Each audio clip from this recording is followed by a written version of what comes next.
What's going on, everybody? Welcome into Blazers Uprise Live. We got a three-man panel today. We got Eric, as always, and we got Mr. GabeVonCarter from the Valley Podcast. We're going to discuss playoff basketball, so figured we should have one person on the stream who's still participating in playoff fanhood, because me and Eric aren't. So that's Gabe. We're going to talk about every playoff series going on right now. Welcome to the podcast, or I just called it a podcast. Welcome to the stream. We don't call ourselves a podcast. That's fine, a stream. I appreciate you having me, man. I'm excited. Am I going to learn about the CBA? Do you want to learn about the CBA? I do. Man, I'm tired of being a know-nothing. We will have you covered. Gabe will be participating. You're participating in our mock-off season, right? We figured the Suns, give them to you guys, and we'll figure out, who the head honcho is there. But yeah, that's a big part of it. Our mock-off season team selection stream is on Monday. I had a couple people ask, is it tonight? I tried to put out the dates. I've tweeted it. I put it in that document that I sent people today. That will be on Monday. So if you're in our mock-off season, Monday, be ready for that. Anyway, Eric, how's your day going, man? Oh, pretty good. Real quick, I have to send a special shout out to this guy on Twitter who won't leave me alone. His name is Tory Jones. He wanted me to shout him out on stream. I just want to make sure I get that for him so he feels like I'm paying him attention. So yeah, shout out to you, Tory Jones. That Tory Jones guy, he's a great follow on Twitter. His handle is @ToryJonesYT. Make sure you go follow him. I enjoy following him, man. He's a great follow. He gets a little toxic sometimes, but he seems like he knows his stuff. So make sure you go follow him. Anyway, yeah, so, we're talking playoffs. We'll take some questions as well. But, Gabe, your Phoenix Suns are doing what our Portland Trail Blazers should have done to the Denver Nuggets. You guys are up 2-0 right now. You guys have won 2 games in dominating fashion. I haven't really been able to catch either game. I know I was on your stream previewing it. Is it going kind of how me and you predicted? Is there any surprises in this series so far, or is it just basically what everybody saw coming? I said one of the most, smart things I've ever said the other day. You'd be so proud of me. I was like, dude, the Suns are just the Blazers if the Blazers played good defense. Mm-hmm. You guys are so good offensively. And, we're pretty good offensively. But, dude, you should see the way we're getting after him defensively. We're making Joker take bad shots. And he's hitting some of them, but not at a high rate. And then we're making Campazzo look like Campazzo. And we're making good. Austin Rivers look like Austin Rivers. Mm-hmm. And we're making Monty Morris. He's not getting as many shots with us slipping under the screen. It's funny, you should see our podcast where we're just screaming, don't go under the screen! Don't go under, because Blazers Uprise told us not to. It's terrifying, dude. Every time they go underneath. But we're not doing that too much. Yeah. Well, he's, 2 for 17 so far this series? Yeah, Far cry from what he did against us. Yeah. Have you had to double Jokic much, or are you just, playing him one-on-one? Ayton is doing a really good job with him one-on-one. He got 2 fouls really quick last game. Yeah. Monty rolled the dice and didn't pull him. And Ayton rewarded him without getting another foul. And that's cool. Other than that, he looks tired and he looks uninterested. Did he look uninterested when he played you guys? Jokic, not really. I don't know. Jokic is that type of player that just looks uninterested, though. You know what I mean? He plays slow. He'll literally drop. It seems like he could play 50% and drop 30 and 10. You know what I mean? So I don't know. It's hard to tell, because against us, there are times where he just kind of looked lethargic and it didn't matter. He would still drop 30, 40 points on us. He moves at his own pace. So with a guy who's quick and athletic, it's easy to tell when they're kind of being lethargic, because you can see it. With a guy who's as kind of slow as Jokic is and methodical as he is, it's hard to tell, if it's just good defense or if he's uninterested. I have to. Can I please bring? So someone in the chat named Podcast. They were doing this 2 nights ago to Romp. They were like, "I heard Romp was being racist in another podcast. Not sure if it's true. I just heard it." Oh, God. They're saying that about me now. We'll take care of it. That was salty, though, wasn't it? Well, yeah, Salty was going in on white people. You should have heard it. Oh no, we're not gonna bring Salty's issues over Not here, really, man. not really. He wasn't really going in on white people. No, he wasn't really. He was just saying that Ingles clearly is going to shoot because he's slow and white and can't drive past you. Mm-hmm. That's the hey man, Pat Connaughton broke those stereotypes as far as I'm concerned. Right. Shout out to that man. But yeah, so I don't know, like this series, your guys' series is just seeing the way it goes down. It's like that's what we should have done. And yeah. I knew this series was going to be watching you guys do what you guys are doing and just wishing we did the same thing. Because I mean, we did so much wrong, and looking back at it, it's crazy, man. And now I'm chilling, I'm happy. We got rid of Stotts, we're cool, right? But I mean, just the fact that we were going under screens on Monte Morris, switching Carmelo Anthony onto him all the time, and he's just going off. He has 28 in Game 5, 22 in Game 6, and then the first 2 games against you guys, he's 2 for 17. Right. It's crazy. Do you think you guys will win Game 3? Do you think that's the game that you guys drop? Because me and you predicted Suns in 5. The Nuggets fan that you had on your stream also predicted Suns in 5. So even the Nuggets fan knew what's up going into the series. Do you think Game 3 is the game that the Nuggets will take? Or do you guys think you guys might have a sweep in your system with the way you've dominated them? I feel like we've broken their spirit. Mm-hmm. You know, like the way that they've given up towards I mean, even Michael Malone was saying, yeah, they gave up. Like he's calling out his team saying that they're basically giving up. So either they're going to come out and play hair on fire, but still it's like I want to amend my prediction. My prediction was Suns in 6, and now I think we're going to sweep them, man. Mm-hmm. Were you Suns in 6? I thought you were Suns in 5. No, I was trying to play it on the easy side and give myself some wiggle room so I could look like a genius, you know, if they lose a couple games. But I don't know. The Suns are like, dude, they are hyped beyond hype. Like Campaign swatted Aaron Gordon shot or somebody like that, and was just like raising the roof, and the crowd was just like electric. Like it looked like and felt like a WWE experience. Like somebody was about to tag in and just drop an elbow on somebody, and the Nuggets are just like, yeah, you know. I love that kid mosh pit. I just gotta put that out there. You guys' fans have been awesome. You won't have that though the next 2 games. And for the record, when we blew the Nuggets out in Game 4, Mike Malone said the same stuff about his team not showing up, the lack of effort, called them all out, and they came back and won the next 2 games. So you just got to be a little careful with that. I could see that working. I think that's a tactic that should work. I don't know if it'll work twice in a row like that, but yeah, it's definitely something that he's tried and had success with before. But here's the thing. All they had to do was out-effort us because we were doing so much wrong schematically. Like, we were doing so much wrong in that series. If they came out with more effort, they were going to win. I don't see that being the case with the Suns. I feel like they could come out maximum effort. I feel like the Suns are going to match it. You know, I feel like we kind of saw all season long with our Blazers, just we'd have a whole half where we're just asleep. Like, we were not able to get consistent effort. So as long as Denver came out with good effort, it was almost like we were behind in that regard. Whereas I don't think that's going to be the case for you guys. But also it's like, if they come out with a bunch of effort, you guys, I mean, you guys are just a much better coach team. So it might not matter. And let's be honest, we have all of our players playing healthy right now. And they don't. Mm-hmm. I mean, that's what we pretty much said, you know. It does truly come down to that. But we're not making mistakes and letting them stay in it the way you guys did because your coach was just a terrible defensive mind. Like we're just the Blazers playing good defense. And that's why I'm so excited for you guys, because I really would prefer if you didn't change anything. Not because I think you guys are just that good. I'm so curious to see what you would look like, though. Yeah. With just a new coach, all those same players, like a real defensive mind.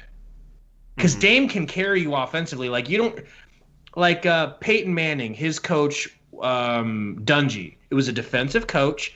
because his best player had the offense taken care of. So Tom Brady and Belichick. Belichick handles the defense. Brady's got the offense. Yeah. That's what I hope you guys get. I mean, we need somebody more creative offensively, though, because that's how we lost Game 6 on the offensive end. We only had 20 points in the final 16 minutes against Denver's defense.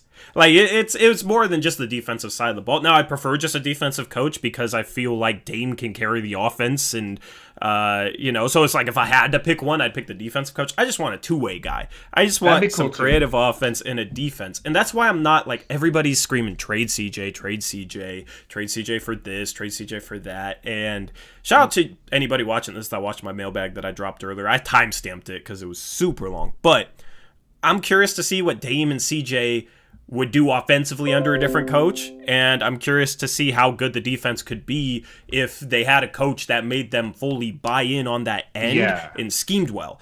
Like, just, I'm curious. So I'm not willing to just sit here and trade CJ for a bag of chips. Like, if we can't get a good return back for him, I'm right there with you. I'm curious to see what it'd take. I'd love a Chris Middleton for him or even a Tobias Harris at this point, so it's not like I'm against it, but I am curious too. I think he's better than Tobias Harris. I think there better be Tobias Harris and a pick if it's Tobias Harris. But I really like CJ. I mean, I want to see it before you have to say goodbye to people. I want to see Devin Booker. No one ever thought Devin Booker would ever play any defense, but now the consensus is he's trying, and he's commendable for it. Yeah. See, the problem is like 95% of our fan base, they pretty much give up on this team if they run it back next year with just a different coach. Yeah, and I want. I'm not saying don't make upgrades. But I don't want to see you guys get rid of everyone and feel like you need to start over.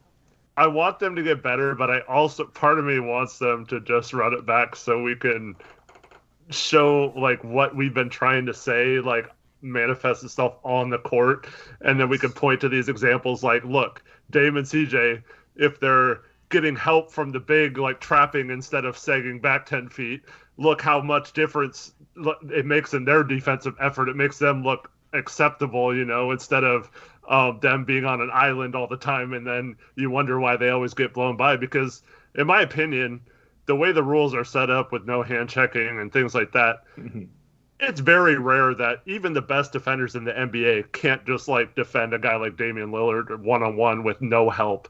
So like you have to have good schemes, and you have to create pressure and traps and different actions to confuse the offense and to get the ball out of those playmakers' hands. And you can't do that just playing one-on-one. So I hate when people say like, oh, they can never be a good defender because of their size or their abilities or whatever. It's just it's mostly effort and scheme, and I think those things can be taught to players like Dame and CJ even this far into their career.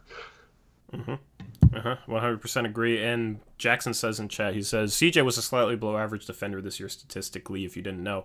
I thought he improved off the ball, and on the ball, I don't know. He's never been as bad on the ball as I feel like people say. People will say he's just horrible on-ball defender, doesn't stand a chance. I think he's, maybe bad, but that's better than horrible. Like, people act like he can't guard a paperclip, man.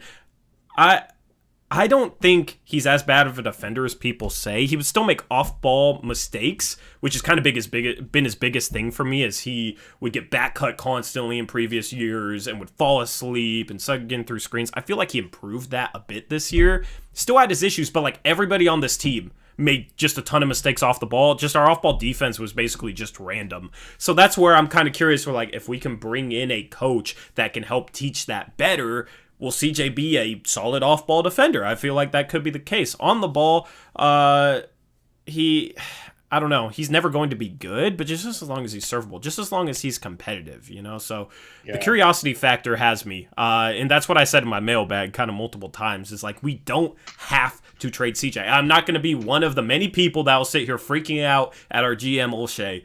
if we don't trade CJ, right? I would rather keep CJ than trade him for a Karis LeVert. Because Karis LeVert sucks defensively and is a worse outside shooter and doesn't solve any of our issues. You know what I mean? So, like, a lot of people would want to trade CJ straight up for a LeVert. I'm not on board with that. I would trade him for a Tobias Harris straight up because you could play Powell at the 2 and Rocco at the 3 and Harris at the 4, and just positionally it makes a lot more sense than having CJ at the 2 and Powell at the 3 and Rocco at the 4. So that's why, like, straight up at this point, I'd probably have to do a CJ for Tobias Harris. So you're looking at trade. maybe just putting Powell, sliding him into CJ's spot. Yeah, he's more of a 2 than a 3, and we need to re-sign him. He's a free agent. I feel like he's more likely to re-sign if CJ's off the team and he's given the starting 2-guard spot than if we try and have him come back as the starting 3. So that's a factor in the whole trade CJ thing, is how does it affect Norman Powell? R.I.P. to CJ. I'm glad you say, though, that the Blazers roster is comparable to the Suns. Because in our opinion, like, we saw, the stupid predictor models that had the Suns like fighting for a playoff spot and the Blazers fighting for a playoff spot, and the Jazz like the 6th or 7th seed, and a lot of those, like, those kind of things always underrate teams like Portland and Phoenix going into the season. But yeah, it's like, in my opinion, the Blazers were right there with those two teams in terms of talent going into the season, and a lot of people, Blazer fans, got upset at predictor models that had them 9th, or that had the Suns 1 spot ahead of them, or the Jazz a spot ahead of them, or whatever. And then those same people now are like those teams passed us up with talent, and we don't have enough talent on this team, blah, blah, blah, blah. And changing the coach won't help anything. Like, that's not enough. Like, that doesn't mean anything. And, I mean, Quinn Snyder and Monty Williams are arguably 2 of probably the top 5 coaches in the league. Definitely 2 of the top 3 this year. And, yeah, it's just like, I don't know. It drives me crazy that people think this roster is so bad just because it doesn't have, like, another all-star on it. It's how you use it, man. And Stotts has just, in my opinion, he was there for too long, and they stopped listening to him. So whether or not he's a good coach kind of is irrelevant when the team stops tuning into that message. Like, you guys are old enough to remember when Jim Carrey was the funniest person on the entire planet, bro, for like how many straight movies? And then you just got tired of hearing that voice, and that style of comedy just, I mean, it goes Will Ferrell, the GOAT for so long. Sorry, I probably doesn't even know who these people are. I know who they are. I know who Jim Carrey and Will Ferrell are, man. Don't do me like that. I'm not that bad. He's like, I'm not that, out of it.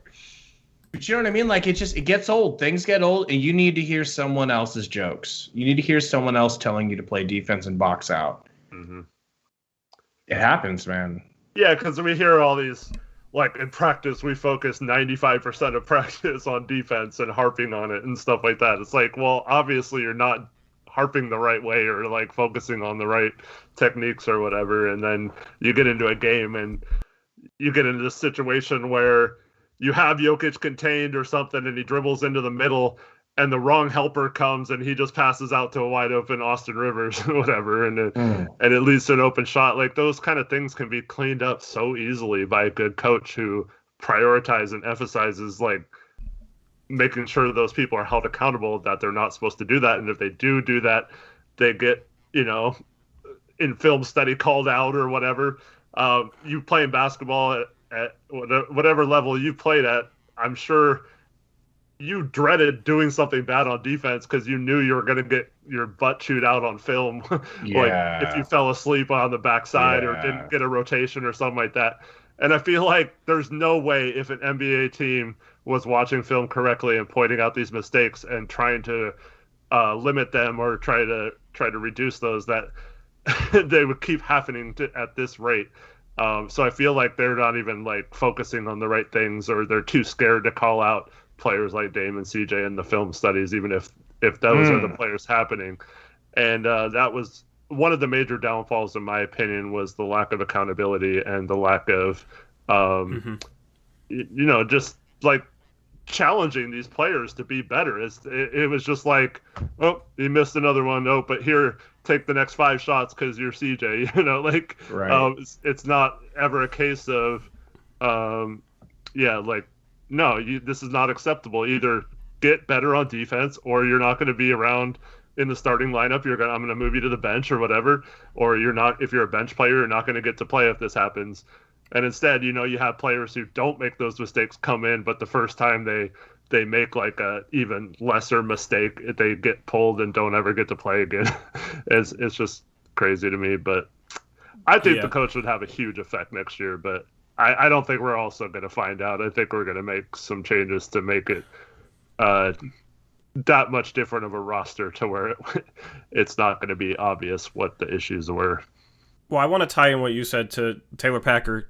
Has a good comment, has a ton of them. He says, sometimes I think you guys give our players too much of a pass. A lot of the mistakes they make on D, I learned not to do in middle school basketball. Well, our point is our coaching staff gives them too much of a pass because they're making mistakes that they should have learned in middle school, and it seems like there's no accountability for it. So that's the thing, is like, I don't know, it's silly mistakes, the helping from one pass away, playing 15 feet off the guy one pass away to go and kind of double the ball when it's in Monte Morris's hands, and then he kicks to Austin Rivers, who has a wide open 3. Like, yeah, that's a silly, like, middle school mistake, but it's almost like our players had no idea who's supposed to help, when they're supposed to help, who they're supposed to help off of, how they're supposed to rotate behind that help. Like, their off-ball defense was just so, like, scattershot and random that I think it'll improve under a new head coach that'll, A, hold them more accountable, the type of stuff that Eric just said, but then B, kind of put more of a plan in place off the ball, because it really seemed like we didn't have one, and that's why you had Monte Morris popping off against us, Austin Rivers popping off, and then they go up against Gabe's Phoenix Suns. They haven't done anything in the first 2 games. They never should have popped anything. Like, you should have popped them. I mean, yeah. I don't know how Austin Rivers is still in the league.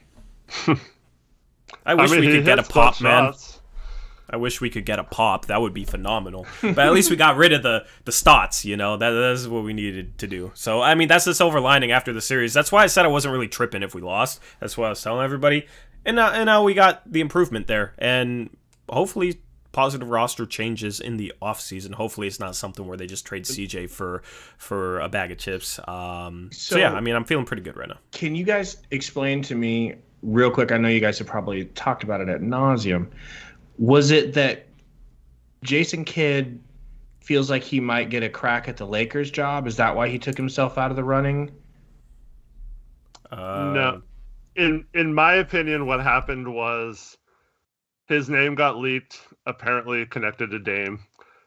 Dame wanting him as the number 1 target or whatever. And Blazers fans just went in an uproar, understandably, because of the domestic violence past. And so I think what happened was they were thinking about Kidd. He was probably on their list. And then Kidd realized, like, there's no way I want to go to a city that's as liberal as Portland, and that I'm going to get asked every freaking day. I'm going to get booed on my own sideline by certain fan bases that will never accept me, or that I've changed or whatever. And I mean, that's their right to do so. I didn't want Kidd anyway, so that's good that he felt this way. But I'm pretty sure it was just a case of, I know I'm not going to want to answer these questions, so I'm just going to remove my name now, so I don't even have to worry about, like, Portland, all my case. And now, since, like, they've left him alone now, so, like, yeah, he's probably getting, like, quote tweeted on Twitter and to he saw your hashtag fire Kid. I had to drop that. I had to claim that hashtag early. For the next movement, I had to claim that hashtag early, so I dropped it, Yeah. I don't know if he saw it, but yeah, I mean, all that uproar. Who was it that first typed that in the chat? I was here for that. The funny part is, though, I mean, the domestic violence thing was a long time ago, and there was 2 teams that, like, didn't have that factor in and let him be their coach, right. So, I mean, I don't know why those teams allowed him to be the coach. Jason Kidd is just notorious for wife beating. Yeah. I mean, you can't, like, wife beaters that you wear and Jason Kidd are like the two things that you think of when you think of domestic abuse. It's just, I don't know why. I mean, he was with the Suns. I mean, and even myself, I can't think of him. I don't know, man. There's just something about putting your hands on a woman that just can't be forgiven. I don't care. You know, I'm that way. I wouldn't want him on the Suns because I can't think of him without thinking of wife beating. It's like, well, I haven't beaten a woman in like 37 months. It's like, I don't care, bro. Like, if you could put your hands on a woman once, like that's some sort of that's once too many for me. And I'm not like a big, like, you know, like I don't get into it that much. But that's just one of the little things I can't look past, dude. And how's he? I mean, he has a job right now as an assistant coach, so you'd think, yeah, at some point these teams need to stand up and have a little bit better character. But so I don't know if you know much about the history, but obviously we had the Jailblazers era, and then they had this, like, I think it was like a 25-point pledge after that to always hire like respectable front office people and coaches and you know, players on the court. They'd always try to get like good players and stuff, or good people. And Olshey's kind of continued that. He wasn't the GM at the time, but he's kind of molded the culture, and that's one thing I'll say, whether you like Olshey or not, or like you can question the talent or the roster, but that guy has not brought in a single person that wasn't easy to root for, and all these guys are great guys. Like I've not once in Olshey's tenure here like worried about waking up in the morning and hearing about someone beating their wife or getting a DUI or like anything like that. So and Stotts was along with that great guy personally. And so to throw all that away and just be like, nope, we're going to hire the like worst kind of person, basically. Right. And so that didn't make sense to me. It never made sense to me. He was on like every list that came out, basically, when there was rumors about firing Stotts to right after we fired Stotts. So that never I never thought that was a serious thing, and I think Kidd realized that and just moved on, like broke up with us before we could break it up. I mean, he's kind of a good coach, right? But he left both of his prior situations in under bad terms. Like, he wanted part ownership of the Bucks, and they're like, "Get your out of here, bro! Get out of here in the middle of the night! Go!" And Giannis is like, please let him stay. No, like, and then the Nets. It didn't go well with the Nets. So why is he going to be any better there? Why do you think he's kind of a good coach? Didn't they have a decent little turnaround? Right after they fired him, they went from like a 500 team to like a 60-win team the season after. Yeah, but he's definitely not someone that the organization is going to fall in love with and want to keep around. You don't think? Yeah, I mean, he just seems very Stotts-ish. He just seems like Stotts 2.0. Just everything I've heard about him is just like, no, not the coach you want, not a good coach. And that's just if you don't even think about the off-the-court stuff, because obviously once you throw that in, it's just like, no. Right. Even if he didn't do that stuff, I'd be sitting here saying no to Jason Kidd. No, thank you. He's like in the tier with like Steve Clifford, who I'm also just like, no, I don't want a retread that hasn't had any success and has... You know what I mean? Like, I don't care for the big names, right? Steve Kerr, like, wasn't a head coach. He comes into the Warriors, turns them into a dynasty. I mean, Nick Nurse, nobody knew who he was. He comes in, is a phenomenal coach, in my opinion, wins a championship in year one. Obviously, they get Kawhi, and that helped, but it wasn't just Kawhi. It was Nick Nurse being the coach. Yeah. I don't think they win that championship if they still have Dwayne Casey. So that's the thing. I don't care for, like, the flashy big-name hires. I don't, like, romp throughout Kenny Atkinson. I don't know. Like, I don't know much about Kenny Atkinson as a coach. I just know he's been a head coach before and hasn't had success. So I don't really want a head coach that's been a head coach before and hasn't had success unless I know that they are going to do things philosophically that I want. So an example for that would be Mike Brown. He's told Dame before that he needs to play off the ball more. They need to utilize him off the ball more to get him better shots. They need to move the ball better. And Mike Brown's always been a decent defensive head coach. Never had a bad defense. Yeah. Exactly. Yeah. So a guy like that I'd be cool with. Otherwise, I don't really want a retread. Like Chauncey Billups is intriguing. Ime Udoka has always been one of my favorite candidates because he's a guy who coached under Popovich, and was a defensive player in the NBA, so I feel like he could be a good two-way head coach. He's from Portland, so he'd have connection to the community. So that's a guy I've always loved as a candidate. Right now, it seems like it's going to be Billups unless he takes the Boston job, which is very possible. If that happens, Ime Udoka is my guy. I like just the prospect of Billups. To be fair to Atkinson, I mean, he got railroaded by Kyrie and Durant. I don't know how much of that was him, but they came into a situation where he was the coach and wanted to pick their own coach and got their wish because, you know, the players like that are more powerful than in that situation. But it's hard for me to know what kind of coach he would have been, but a pretty good assistant.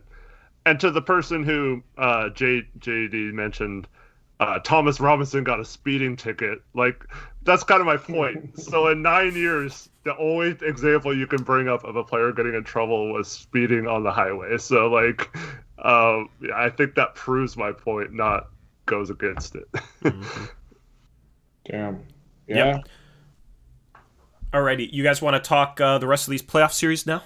Yes, sir. All right, so we've already talked about your Suns, I think. Yes. I think they're... it's essentially with your Suns. They played the second round against the Lakers, and now they're taking care of the first round series against the Nuggets. That's how I look at it for you guys. That's how it feels. The intensity, the nervousness, it got ratcheted down. Which is weird. Super weird. So, I mean, I'm happy for you guys. I'm rooting for you guys. Other than that, the other Western Conference Finals series, Utah's up 2-0. They're taking care of the Clippers. They win tonight in a game that lasted forever. So we say we go live Mondays and Thursdays at 9:30 p.m. If there's a late playoff game, we like waiting until that's finished because we know a lot of people are probably watching that. Right. This game took forever. I guess it was supposed to tip off at 7, and it literally finished at 10 p.m., so we went live a little bit later. But that's a series where you got Donovan Mitchell playing out of his mind. He is the best player on the court in this series. He's playing better than PG. He's playing better than Kawhi. And I just think you're seeing the depth of Utah. Like, you got Donovan Mitchell, you got Rudy Gobert, but there are guys like 3 through 8 just flat out better than the Clippers. Right? Because, you'd probably take Kawhi and PG over Gobert and Mitchell. But it's kind of a situation where if Mitchell can step up and kind of even out that, Utah will win. If Mitchell and Gobert can match Kawhi and PG. And I think they've done that so far this series because Bogdanovich is better than any number 3 on the Clippers. Bogdanovich, insanely underrated. Had a good game tonight. 16 points on 8 shots. Joe Ingles, 19 points, 4 assists, 4 rebounds on 7 for 10 shooting. Clarkson was great off the bench. He's kind of a wild card. He was 9 for 15, 24 points. Derek Favors is a good backup center. You got Royce O'Neal, who's like a really good glue guy, 8 points, 3 assists, 3 rebounds. Just, I love the way all their pieces fit, and their talent 3 through 8 is extremely underrated. And I think that's kind of showing. You just need Donovan Mitchell to step up to match the output from PG and Kawhi. He's done that. If he continues to do that, Utah's going to win this series. I agree, man. I thought the Clippers were going to handle them, but I thought the Clippers would lose game 1 and then finish them off in maybe the next 4 or 5 games, but Utah's proven to be too much for them, man. I mean, they have some problems, right? I mean, it wouldn't have been so difficult to get past the Mavs if they didn't have some problems. And I got to shout out Reggie Jackson. Hooping, bro. Just like doesn't care that he's not good. Dude, he's always had kind of that irrational confidence. Yes. I'm trying to think of other players like him, like Kuzma sometimes. But Kuzma's actually trash. Jackson will have a good game a little bit more often than Kuzma. Yeah. What are your thoughts on this series, Eric? Clippers got down 2-0 in the first series. Maybe they're this year's Denver 3-1 scenario where they're going to get down 2-0 every series and then come back and make it interesting. But, man, I picked Utah to win this series because the Clippers just, they don't do well in the playoffs. It doesn't matter who they have. It's so ridiculous. You have Kawhi Leonard and Paul George, and you can't freaking make it out of the second round.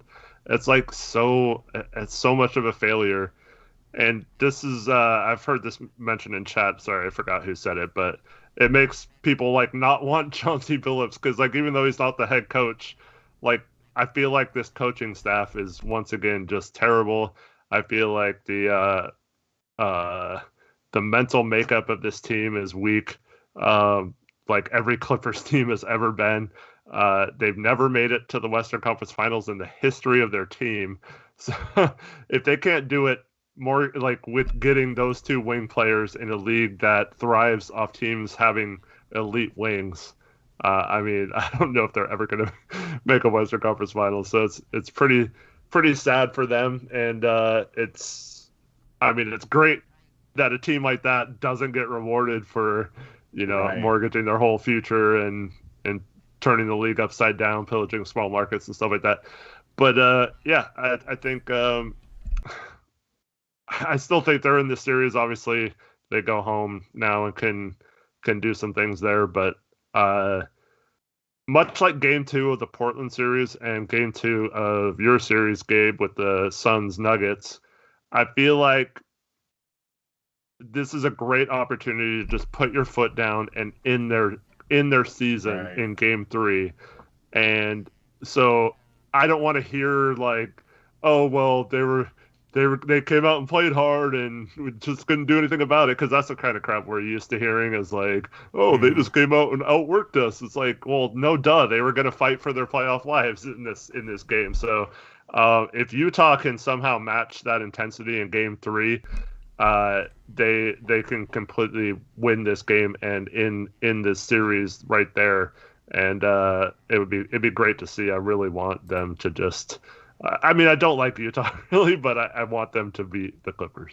Right. Mm-hmm. Keep that non-Western Conference final streak going, man.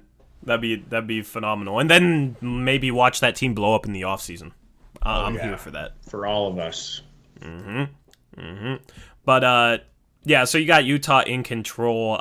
I'm. When it comes to if the LA Clippers or Denver can come back, I have more faith in the Clippers. I think the Suns series, the Suns are just far too talented, But you saw Donovan Mitchell he didn't get injured, but he looked a little hobbled at the end of the game, went down with a few seconds remaining, was slow to get up. If his health is a question mark, obviously the Clippers will have a chance to tie this up at home, and the Clippers have already been down 2-0. It was against a far worse team, but it was also 2 games that they lost at home to start the series, so I don't think this series is over by any means. I feel pretty confident that Utah's going to take care of business here. But Phoenix, I think... I don't want to jinx y'all, so I'll knock on wood, but I think you guys have business taken care of. It feels that way, man. It really does. It would be shocking. You know when a team is not putting up the fight that they were before, and they're not. Ayton is completely negating everything that Joker is doing. Joker's averaging like 23 and 10. Well, Ayton's giving you 18 and 11. And that's my one prediction for this series of why we were going to win, is that Ayton, for whatever reason, always matches Joker in output.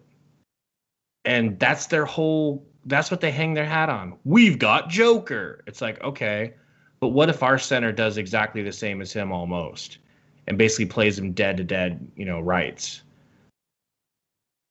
And then you have Austin Rivers and we have Devin Booker. It just shouldn't be a problem. It shouldn't be a problem. That's what we thought. Yeah, we have Dame and CJ against Austin Rivers and Campazzo. Like, man, scares me. I'm getting a little sidetracked by good old chat conversation because you got a lot of ranting in here. Zach Landia has a new nickname for Ayton based on what you just said. Deandre Negating. That's what I've been calling. That's solid. I've been calling him Negating. Negating. Nice. I like that better than whatever you were calling him when we first started talking to you. Low T beyond, yeah. Low you guys were hating on him when we started talking to you. I was like, man, he's really that bad. And now look at him. I've come DeAndre clean. Ayton because he has no T. Yep. I've come clean, and I'm a bitch. You know? Is he back on the sauce? I don't know, but if he is, thank you. Thank you, and keep shooting him up because Adam Silver, investigate this team. Investigate that man.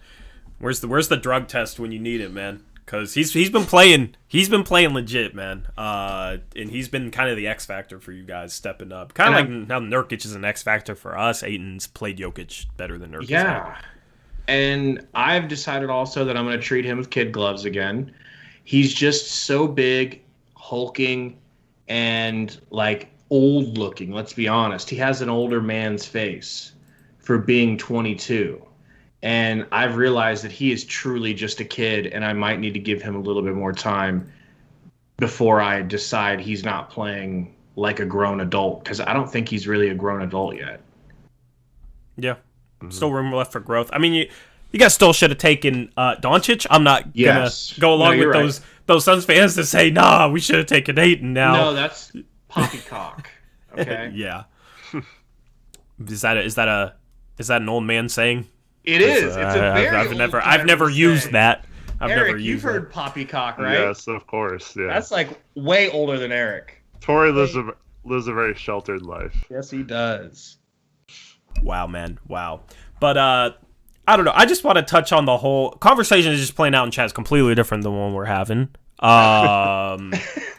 Like, so there's an argument, and I want your take on this, Gabe. Like, NBA reporters, right, that cover the entire NBA, somehow they are better positioned to analyze Terry Stotts in regards to the rest of the NBA when they watch the Blazers maybe 4 or 5 times a year than somebody who watches the Blazers every game the entire year and then watches other teams for comparison's sake. Somehow that's an argument that's being made in chat right now. Yeah, I don't know if you've been reading it. Here's where I'll agree with Goldner is, so he's basically saying there's people saying Stotts is the worst coach in the NBA when they only watch the Blazers. And then they're saying that reporters don't watch the Blazers close enough. So he's just saying, yeah, Stotts is a bad coach. He was terrible. But we're not watching every other team's games to evaluate it either. Right. So I kind of get that.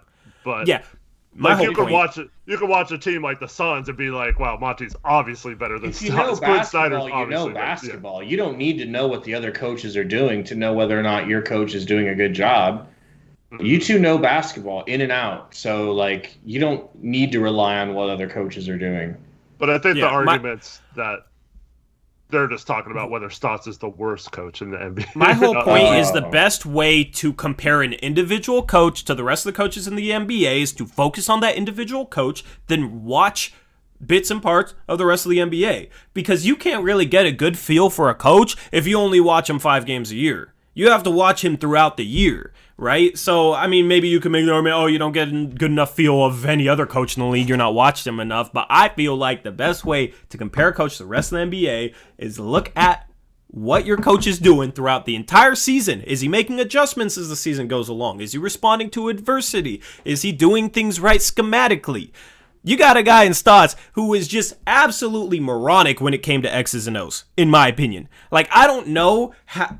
I did not see a single game this year where I was like, yeah, this coach is doing things worse schematically than Stotts was doing for us. I thought Stotts was doing things about as bad and as lazily as he could schematically. Therefore, I don't think that you can get a worse coach because not only that, Stotts also lost the locker room. So even if you have a coach as bad as he was schematically, it still could be an improvement because you might have the ear of the locker room a little bit more because you're a new coach compared to a guy who's been there for 9 years. So that's my whole point. Like, I don't think it can really get worse in terms of coaching on the court than Stotts.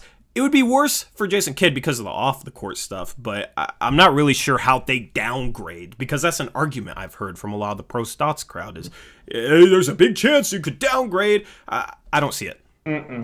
Anything is better, because even if the new person comes in and sucks, you guys could just turn around and can him too.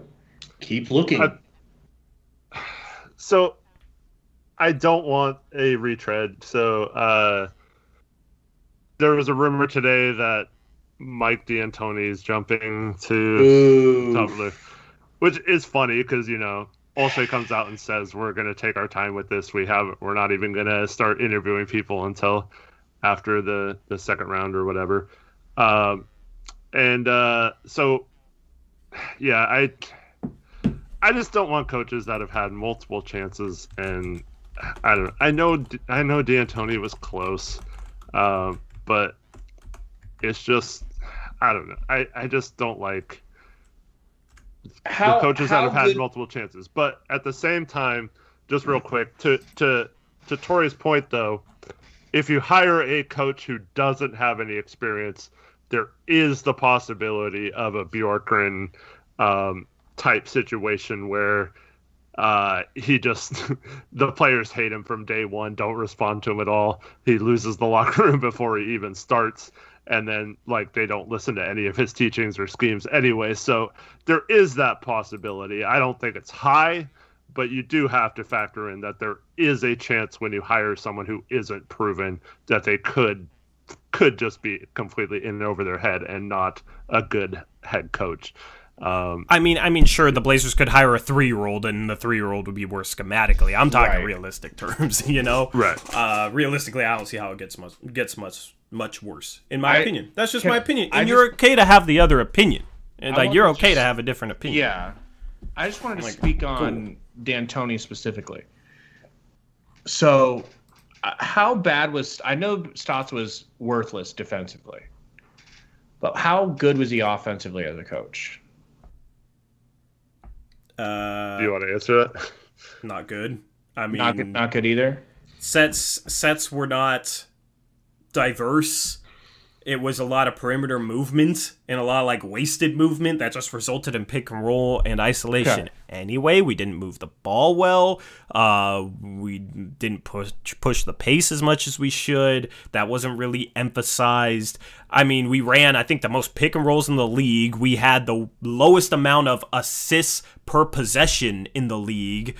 In the playoffs, our style of offense declines, and that was evident with the final 16 minutes of our season in which we could only score 20 points against a mediocre Denver Nuggets defense. I mean, offensively, I think he's below average. I honestly, so much of the season, it was just we're just running rat ball offensively. That's what they're calling rat ball. Okay. And yeah.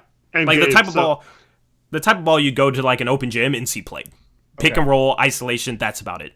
And here's the thing. I mean, we have Dame, who's one of top 5 scorers in the league. We have CJ, who's an incredible ISO scorer. We have Melo, top 10 all time in scoring. We have Nurkic, who can get buckets sometimes and is a good passer.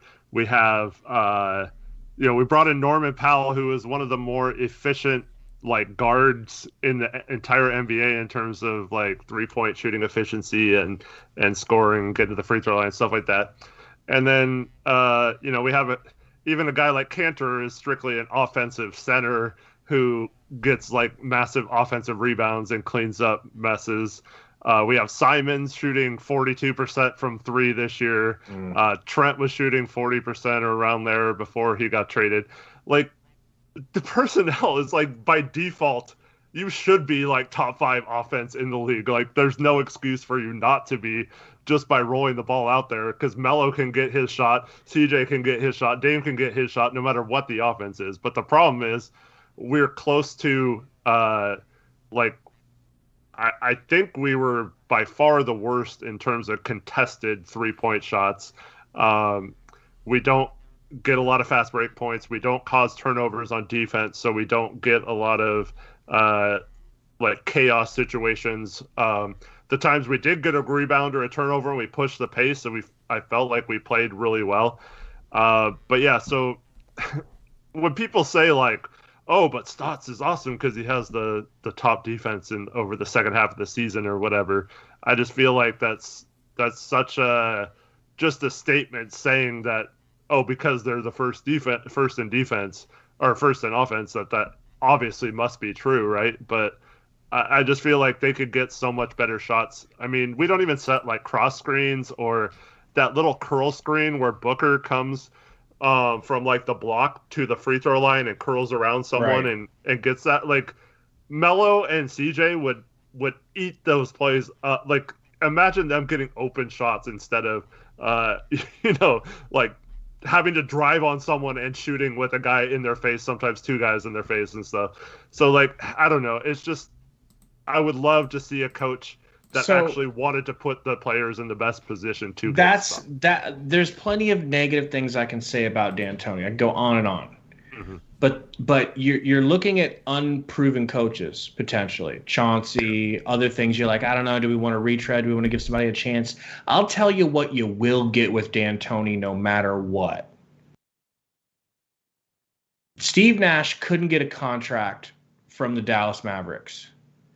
He goes back to Phoenix, gets coached by D'Antoni, and D'Antoni's system turned him into a 2-time MVP, and he ripped 2 MVPs away from Kobe. Fast forward, James Harden is the third stringer on the Oklahoma City Thunder. Not third stringer, but he's the third wheel. Okay? Nobody knew that James Harden had game-controlling abilities with his ability to just run an offense and orchestrate it better than Steve Nash. Because he was a better pure scorer. Now take it back a little while. Kendall Marshall. Do you remember Kendall Marshall? Of course. The Suns Marshall out of North Carolina. North Carolina, hoping that he would be our Steve Nash replacement. He was terrible, and we let him go. He goes to the Lakers and goes on an insane run of looking like Jeremy Lin. I bring up now Jeremy Lin. Terrible. Plays for D'Antoni. What I'm saying is imagine Dame Lillard unlocked by D'Antoni. So you could just lean into the offensive side of it and be like, look, we're built for offense right now. Why not just lean into the offense for a couple of seasons, see if we can't boat race people? Yeah, I'm just saying that's the only argument for him. Go ahead. But like those 4 guys you named were nothing before playing under D'Antoni. You know what I mean? Or I guess Harden was like established, and then he had a playmaking uptick. Nash is good. Yeah, Harden was good. Yeah, but I mean they weren't Dame level. D'Antoni you know what I mean? Will basically set it up for Dame to be a god, the god he is meant to be. What is he specifically doing to do that? I don't know. Because I don't know. Works. Yeah, I mean Kendall Marshall and old boy from New York, Jeremy Lin. I'm sorry to bring this up, but other than the year with Chris Paul, when has that translated to? Oh, I didn't say it would get you a ring. But what I'm saying is it will help. Know, you guys can lean into offense and just be a juggernaut offensively. But see, this is my problem. We don't want to have Dame be like, I mean, yeah, it'd be awesome if Dame was MVP, but I'd rather him be like a winning player and learn how to win versus, I'm not saying D'Antoni couldn't win, but like, I feel like, yes, you could propel Dame to be an MVP or whatever if you got a D'Antoni, but I also worry that some of his systems are the same problems we've had with Stotts, where they're great in the regular season, but when it comes to the playoffs, if you're not getting quality shots and moving the ball, I feel like they can get stopped easier than more of a free-flowing offense. Yeah, and here's a way to put it. I'd rather Dame be Steph than Dame be Harden. Okay. But Steph won titles. Current Harden? Yeah, I'd rather Dame play like Steph than Dame play like Harden. I feel like if we're able to kind of use Dame like the Warriors use Steph, the way the Warriors use Steph, like, it manufactures really good looks for other players, and they move the ball and they exploit that. Steph has a ton of gravity. He gets hot. All of a sudden, there's so much attention on Steph, and it's not like where he's just dribbling to the top of the key and everybody's just kind of set looking at him and knows exactly where to help from. Steph is being utilized off the ball in a bunch of different situations that when he draws a lot of attention, defense will overcommit. That'll open, a backdoor cut, or, after the screen, after the pin down, a baseline cut, because both guys will step up towards Steph. Maybe not even both go with them. They'll just be so worried about Steph getting a shot running off the screen that both will kind of step with them. Screeners open, running towards the rim. You know what I mean? I feel like that type of basketball is harder to game plan for in the playoffs and harder to defend and stop in the playoffs. And that's why the Warriors were able to have success. Now, everybody will say, oh, Kevin Durant. I mean, they won 73 games with a starting lineup of Steph, Klay, Harrison Barnes, Draymond Green, Andrew Bogut, right? Everybody's like 3 All-Stars and whatnot, but they won 73 games. Like, talent-wise, you put that lineup in kind of a more stagnant offense. If Mike D'Antoni was the coach, for instance, with that offense, I don't think they win 70 games. Sure, they might win maybe 60, but I don't think they're as good of a team, and I think they're a lot easier to guard in the playoffs, and a guy like Steph is a lot easier to guard. So that's kind of the way I look at it with Dame. I'd rather use him like the Warriors use Steph, and sure, you can let him isolate and work off the dribble at times as well, much like the Warriors do with Steph, but I'd rather have him be Steph than be used like Harden, because I don't think that translates well to the playoffs. That's fair. So, I mean, it's all speculation, though. My pick, if I'm the chooser, is Billups. The man has won championships. He's at least a championship. He's won a lot of Eastern Conference championships. I like point guards getting that coaching job. He's basically a coach on the court. He has a winning mentality. He was gritty. I mean, I would love him to influence my team. So Sotnik has a good question. It says, do you guys think D'Antoni would be able to get high-level assistance more so than a first-time coach? I feel like that is important as well. And that's one thing. D'Antoni has always had a top-level defensive assistant with him. So I look at it 2 ways. So yeah, D'Antoni might have good assistants. It's hard to tell in this situation, like a new situation, but we saw Stotts not want to have good assistants. Seemingly, he just wanted the people who agreed with him and let him didn't really question anything he did or whatever, too much. And if he said no, I'm not going to listen to you, they were just like, oh, okay, Stotts, and didn't really do anything about it. So I kind of worry about a coach who has had multiple stops, like D'Antoni, not listening as much to his assistants as kind of being stuck in his ways. I don't know enough about him or to know if that's true or not. But to me, with a first-time head coach, like if we hired Billups, it almost always is a case where you hire someone with NBA coaching experience to be his right-hand man.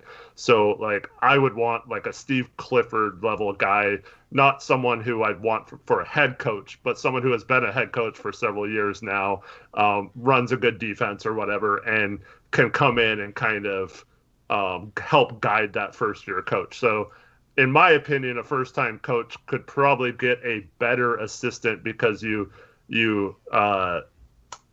talk to the hire as being that position. You're the guidance for that. Whereas if you're coming in as D'Antoni's second-hand man, what are you going to tell him that he doesn't already know, or what's going to, he's not going to maybe listen to you all the time. Who do you want, Eric? This is tough for me because I like Billups. Because it don't sound like you want D'Antoni, and it doesn't sound like you want Billups. Billups thing is more, I don't. The rape thing is tough for me. We're never gonna know the true story there. You can be vetted as much as you want, but it's basically gonna come down to whether you believe that a young player paying off a woman is because he's actually guilty, even though there was no criminal charges, or if he was being advised at a young age that it's better to just pay these people and make them go away versus mucking your name through a trial and all that kind of stuff. So it's very possible. I hate to jump to conclusions, but I hope that they would vet that enough to be comfortable with that. So it kind of comes back to the same thing with Kidd in my mind, where if he actually did that like there's no way he should be a coach in this league, you know. Right. But it's never really stuck to him, and that was like 24 years ago. So, like, yeah, I mean, it's really tough, but like, I mean, if they felt comfortable that he did not do that, I mean, I guess I'd be fine with him as strictly a coach. Yeah, kind of. The people I like probably don't have a chance being the coach. So, yeah, I don't really. I would definitely call pre-existing coaches and see if there's any way Pop wants to finish his career on like a winning team instead of the Spurs. I know Spurs fan Gary will love that. No, I think he's done with Pop too. I think he's ready for Pop to move on. I think Pop, like if he's ever going to leave the Spurs, I think this would be like the perfect situation. He gets to, come have a player like Dame and then finish out his career. He doesn't have to worry about whether the Spurs are rebuilding or still trying to make the playoffs or whatever they're trying to do. And but I could also see him staying. That's very unrealistic probably, but I would at least call and find out. Same thing with like Spoelstra, if he has a beef with Jimmy Butler right now and they're kind of hesitant to whether or not they should give Butler a max deal or something, like maybe you call them. Nick Nurse, you call them and see if they're rebuilding, if they maybe want to move on from him or whatever. I mean, once again, very, very unlikely, but I would do those things first. The guy I like hasn't had success, but I really like. I watched a lot of Aaron Nesmith tape last year at the draft. And I loved his offense. I loved how he got him shots, even though everyone knew that he was going to like run a play to get him a 3-pointer. And that's Jerry Stackhouse at Vanderbilt. Even though he hasn't really been like, they haven't had a lot of success at Vanderbilt in the couple years he's been there. But like, I just loved his offense he ran. And then hearing Nesmith talk about how he had this like point system for defense. And if you didn't score a certain point, it was out of like 100. So if you got like less than an 80 in a game, you would get called into the office and have to watch film with him and explain why you were like not closing out. Like, so he'd grade every closeout. He'd grade every like off ball rotation. He'd grade every box out and stuff like that. And I think that's a good way to hold people accountable is to do stuff like that. So all the things we're missing, like, I feel like he would be good, but if you hire him, he doesn't have the success to be like, oh, look, he's winning at Vanderbilt. Yeah. So that's really tough. So I understand why. Are they on his is he on their radar? Probably not, but okay. I would love him as an assistant coach too, but I doubt he leaves his current position for that. But that is my ideal list. But I honestly, I don't really have like a set person that I like. I just have like a group of people, like including Becky Hammond and Ime Udoka, like Tori mentioned. These are all people that I would at least interview, and I would have a very serious list of questions designed to elicit answers of what they would do when Becky Hammond would be interesting, bro. Yeah. Right? Like Tori, I just don't want it to be like because she's a girl, but like, I mean, if she's gives the best answers to the questions. If she's the best interview, take the gender thing out of it. Yeah. Don't even consider it for one way or the other. Just if she's the best coach, brings the best ideas, hire her. Exactly, man. Let the best ideas win. And I don't care. It's not like you're asking her to step on the court and play against these guys. Her brain is every bit as viable as theirs. So she's been learning from Pop too. And any first-time assistant, like we said, get her a good secondary coach that has a lot of experience coaching in the NBA. Like I said, Steve Clifford, I think, is perfect because I don't know if he'll get another shot at an NBA team, but he knows what he's doing, and he has coached a good defense in the past. So, just surround her or whoever it is with, a talented assistant coach staff, and I think it would be fine. Yeah. So I mean, I'm open to a lot of people, so it's kind of hard for me. I don't have like a specific name, but I would definitely want to be a part of the interview process, and I definitely have a lot of questions that I would ask. And if people answered them in a certain way, I would immediately rule them out. Yep. Yeah. All about the interview process. All about the interview process. Got to have a good interview process. I mean, we can sit here and throw out names, but it's like if I'm in ownership's position, if I'm in Olshay's position, I'm just looking for criteria and I'm looking for specific ideas, and then I'm seeing who can present those ideas when I interview them. You know, somebody might surprise you. It might be the right hire that you weren't expecting. So everybody that's like, oh, you have to toss out a name to want to get rid of Stotts, it's like, I more just respond to that like I want a coach that does certain things. And at this point, we can only speculate as to who that might be. And so Sopfix is asking in the chat, do you think they'll hire someone before the combine? So Stotts was hired well after the draft, well after the combine. And we don't have a pick this year. So I think unless like they're just waiting for Billups, which is a possibility. They could have said all that stuff just to throw people off. So if Billups is their guy, I'm assuming they'll hire him within a day or two after whenever the Clippers season ends. If they are truly vetting a lot of like 20 to 25 people, like Olshay said, we don't have a pick this year, so I doubt they even care about having a coach by a certain day or whatever. So, yeah, I think they'll take their time unless it's Billups. Yep.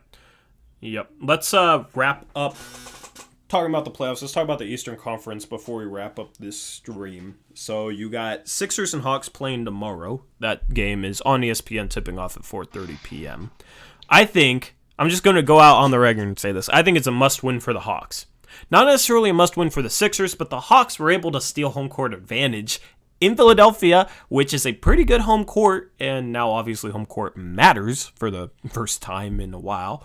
I think this is a must-win for the Hawks. I think his first game on their home court, I think it would be pretty tough for them to go home and lose the first game at home and lose game 3. I think this is an extremely important game for the Hawks to win if they want to make this a series. I think the Sixers win this series if they win game 3. Big agree. You agree? I mean, they lose this, it's over. They got to keep that pressure on them. Mm-hmm. You know, they got lucky to get that first game, if I'm honest. Like, they didn't play lucky. They played hard, but they were lucky that Embiid was, you know, he's hurt. He's a little bit hurt. But they figured out what to do. They figured out how to guard him. You got Jokic MVP in here talking trash when he's about to get swept by the Suns. We would have done better against the Suns, and maybe not. But we got rid of our coach, so thank you for helping us get rid of our coach. We appreciate it. Yeah, that, and it's just so funny. It's just so funny that you could be getting trounced, and your coach is saying your team's giving up, but then you go to the team that you did beat and talk crap to them. Like, come on, bro. Like. Yeah, it's weird. It's weird behavior. That's how Denver fans kind of are, you know? in my experience. There's some good Denver fans. The guy you had onto that stream seemed like a pretty cool guy. There's just a lot of Denver fans that just have. They're just weird, man. It's just weird energy. So yeah, at least we made it to the second round. Congratulations, bro. Like, cool. Swept, you don't get a banner for that, bro. 2 things. Our coach sucked. It wasn't Dame getting him fired. He got himself fired for sucking. And you obviously, if you watch that series, would know that, because there's no way you could blame Dame for that series instead of the coach. But then the second thing I'll say is, I mean, we're not sitting here saying like, oh, what happened 2 years ago when you lost to us in the playoffs in Game 7 at home in your own building. That was in the second round, so we got to the Western Conference Finals, so that trumps you beating us in the first round. We beat you in the second round, and we were also injured in that series, and you guys were healthy, so how about that? Yeah. I got one more thing to say to Joker MVP. Sorry, Jokic MVP. Joker. How does it feel, Jokic MVP? It's ironic that this is your name. How does it feel knowing that your MVP isn't even the MVP of the series that he's in right now. He's not even the best player in the series. How can he be the MVP of the league? Good question. He's getting toasted by CP3. I mean, I'm going to move on from that guy. I didn't expect him to come back in this situation when they're down 0-2. Eric, do you think Game 3 is a must-win for Atlanta? Do you think the Sixers win the series if they win Game 3? Yeah, 100% agree with you guys. Atlanta needs to play from ahead in the series. They can't get down at any point, especially if Embiid is playing and not having any effects of that meniscus situation. So they absolutely have to win Game 3. I agree. Yep. And then the other series you got right now, the Bucks beat the Nets today, 86-83. Chris Middleton, after struggling the first 2 games of the series, has 35 points and 15 rebounds. I want that guy in a Blazers jersey, but the better the Bucks do, the less likely that obviously is. The Bucks won a much-needed Game 3. They are down 2-1 in this series. I think Game 4 is still a must-win for the Bucks. You know, it was a must-win today. I think Game 4 is also a must-win, just like Atlanta's Game 3. I just think it's a must-win because you can't go down 3-1 against the Nets, especially if they're able to get Harden back. It's just too hard to shut down that team enough 3 games in a row. I feel like one of those 3 games, the Nets are just going to be on fire offensively, and the Bucks aren't going to keep up with them. So if they go down 3-1, I think the Nets pretty much have the series in the bag. Therefore, Game 4, I think, is a must-win for Milwaukee. Yeah, completely agree. How does the Bucks win only scoring 86 points against that team? I don't know. That's probably the first time in a while. Did you guys watch it? I watched parts of it. Did you see the beginning? No. So Giannis comes out, head down, going to the basket, gets like a quick 10 points. Blazers look like they don't even care. Like they don't even take them seriously. Sorry, Blazers, my bad. Nets. Nets. Come out like they don't even care, right? And they were up 20-something early. And they should have finished them off. This should have never gotten close. Never should have been that close, man. I'm telling you that the Bucks have no chance in this series. Dude, did you guys know that Giannis is that bad at offense? Did you guys realize that he only has one tool? Drive into the paint, spin move, and dunk. And if you collapse on him, he done. Can handle the ball. I am not going to stand for this. This is a different conversation for a different time. I'm not going to stand for the Giannis slander, though, man. He slandered himself on the court. You should have seen it. He was 1 for 8 from 3, and it was like, how can you be an MVP if you're standing at the 3-point line and the guy guarding you is down at like almost under the free throw line, like risking getting a 3 seconds?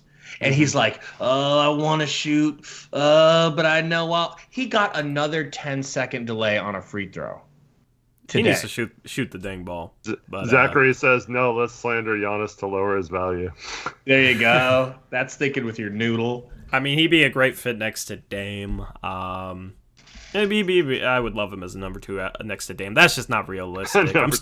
If they lose in 5, I still think Middleton, there might be a chance to be able to go get Middleton if he struggles in Game 4 or 5. So I'd be down for that. If not, I want Milwaukee to win. I'm rooting for them in this series.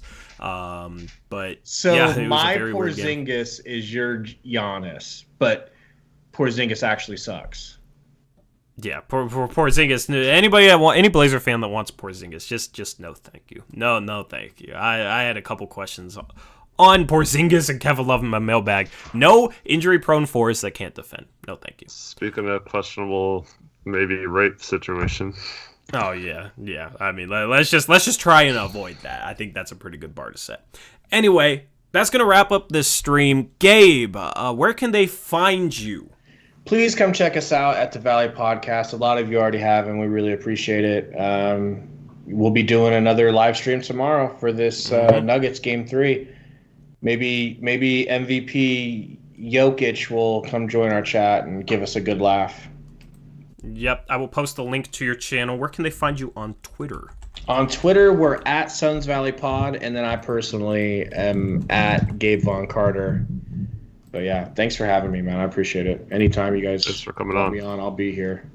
Yeah, man. So we don't got the fancy outro that you guys do and the, the catchy music. We don't got those bells. We have Why to try not, to Tori? fight. We have to try to fight to compete with you guys, and not to compete, but just like to live up to your standards. We have to go to further lengths, Yeah. Yeah, I mean, you guys do a great job, and you guys are continuously getting better. So I like seeing you have a fun playoff run to celebrate and cover for you guys. Yeah. Anyway, that's it for the stream. Thank you to everybody who tuned in. We will be live again on Monday. We will catch you later. Have a good rest of your night. As always, peace out. Go Blazers.